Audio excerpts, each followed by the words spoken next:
we're here at Frankenstein Star Wars Day with the original Boba Fett, Jeremy Bulloch. How you doing, bro? Really good. Really good. NukedTheFridge.com, is it? That's what it is. I must get onto that and find out what happened to my fridge.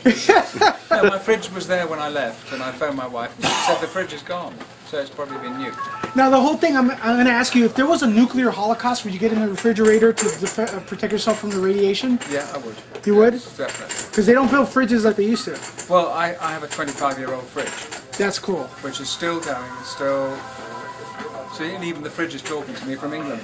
But no, the fridge is one of the old ones, and there's no point in getting rid of it until it goes, but it's still there. Now, you're here at Frankenstein. How are the people treating you? Lovely. Lovely? Yeah, good crowd. It's been a fun afternoon. We're having a really good time. And I was here sort of 8 years ago, and it's really sort of much sharper. The building has changed, I think. Yeah. It's huge now. It's much bigger. There's a question I've always wanted to ask you, but I don't think anyone's ever asked. What happened to the original Boba Fett outfit? The armor and well, stuff? that's with Lucasfilm. Is it? Yeah, and it's gone on tour. People show outfits. They show some of the props. And by itself, without you in it? It goes on tour? Well, it's probably better without me in it. No way. You know, at least people can look at it without me clowning around, you know. So, no, it goes around on tour, different places. It's been in England. And I went to see the costume, and it's standing a bit like this, like I do. Oh, okay. Standing like this. But that original costume, and I remember when the third or fourth day of filming, all those years ago, I caught a shoe just by the little toe, caught it on a nail or something, it ripped it. And just looking at that, there it is, it's still that same boot, just that little tear. So that's sort of like a 30-year-old tear.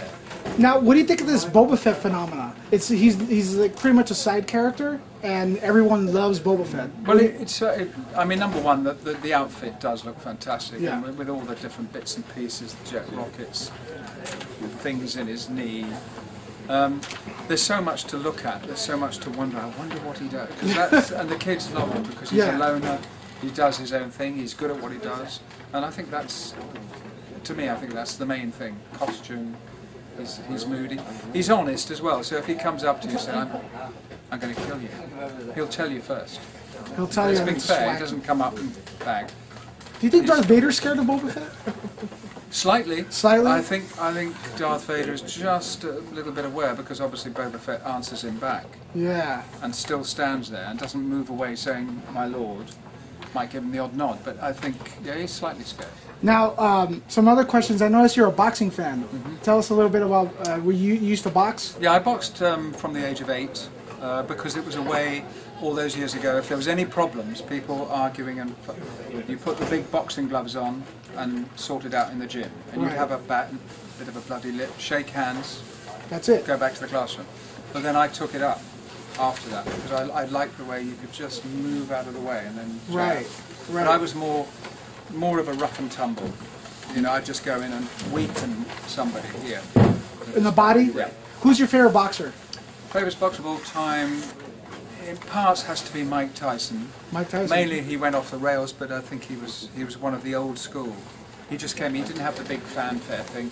He came in black shorts, black socks, black shoes. Let's get on with the business. But he, sadly, he fell away. Is Mike Tyson the Boba Fett of boxing? Yeah, but Boba Fett wouldn't have made as many mistakes as he did. Right. Maybe he is. There's almost. Well, see, Boba Fett would have covered his ears. Yeah. And I like people like Floyd Mayweather. I think he's a wonderful boxer. Just fought Ricky Hatton. Yeah. Then you go way back, and you Joe Louis. You know, fantastic. What other projects are you working on that you'd like to tell us here? Well, the thing I've just finished is a BBC series, which hopefully they'll get here, called The Bone Kickers. Bone Kickers means it's about archaeology. So these people are into, and strange things happen. And the part I play is called The Masked Man, which is strange that I've been wearing a helmet.